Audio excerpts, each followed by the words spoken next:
था कि रोहन ऑफिस जाता था और शिविन स्कूल।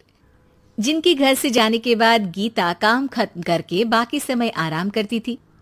लेकिन लॉकडाउन के बाद ऑफिस और स्कूल घर में ही खुल गए और इससे गीता का हाल वो तो आपको देखने में ही मजा आएगा। शिविन, ओ शिविन, महाराज उठने के लिए क्या 21 तोपों की सलामी लेंगे? अरे बिस्तर से बाहर निकल, ऑनलाइन क्लास स्टार्ट होने वाली है। अरे तुम भी हद करती हो, स्पीकर की तरह चिल्लाने की क्या जरूरत है? दिख नहीं रहा मेरी कॉन्फ्रेंस चल रही है। अब कैमरा और स्पीकर ऑन कर रहा हूं, मुझे कोई शोर नहीं चाहिए। इस पर जैसे ही रोहन लैपटॉप का कैमरा और स्पीकर ऑन करता है तभी कुकर की सीटी बजती है।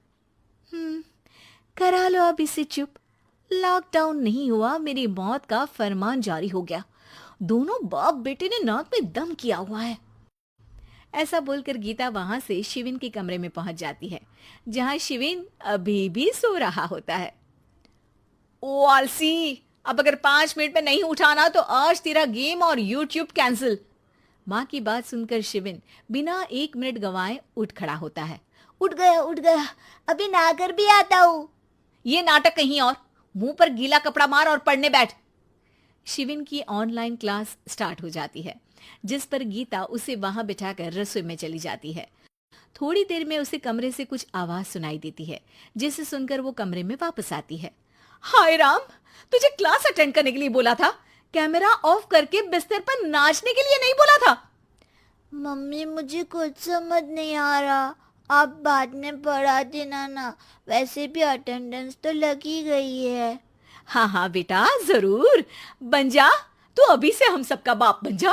अरे नहीं मतलब कहाँ से लाते हो इतना दिमाग, और पढ़ाई करते हुए ये चला कहाँ जाता है? नाइस क्वेश्चन, दिमाग से पूछकर बता दूंगा। शिविन की बातों से परेशान होकर गीता उसे मारने के लिए जैसे ही आगे बढ़ती है तभी वो कमरे से बाहर भाग जाता है।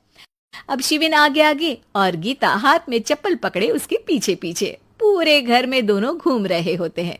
इसी बीच वो रोहन के पास पहुंच जाता है और शिविन को मारने वाली चप्पल रोहन के लैपटॉप पर जाकर गिरती है। ओए माँ! मम्मी, अब पापा को चप्पल मार रही हो?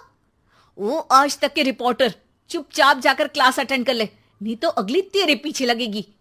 इस पर शिविन वहां से चला जाता है, जिसके बाद रोहन गीता से कहता है, इस सर्कस के लिए कुछ बोलना चाहोगी? अरे क्या करूं, जब से तुम दोनों घर में रहने लगे हो, घर अपने आप ही सर्कस बन गया है और मैं तुम्हारी नौकर। कभी बेटी को संभालो तो कभी बाप के नखरे उठाओ। इन्हीं सब उथल पुथल में दिन बीतते रहते हैं, जिसमें हर रोज घर के अंदर कुछ नया सियप्पा खड़ा मिलता है, जो ज्यादातर शिविन और रोहन के ऑनलाइन स्कूल और ऑफिस से रिलेटेड ही होता है। एक सुबह, शिविन चल उठ, आज की क्लास जल्दी है। कैमरा ऑफ करके आप अटेंड कर लो। अरे ऐसे छित्तर पड़ेंगे, दादी नानी सब एक साथ याद आ जाएंगी।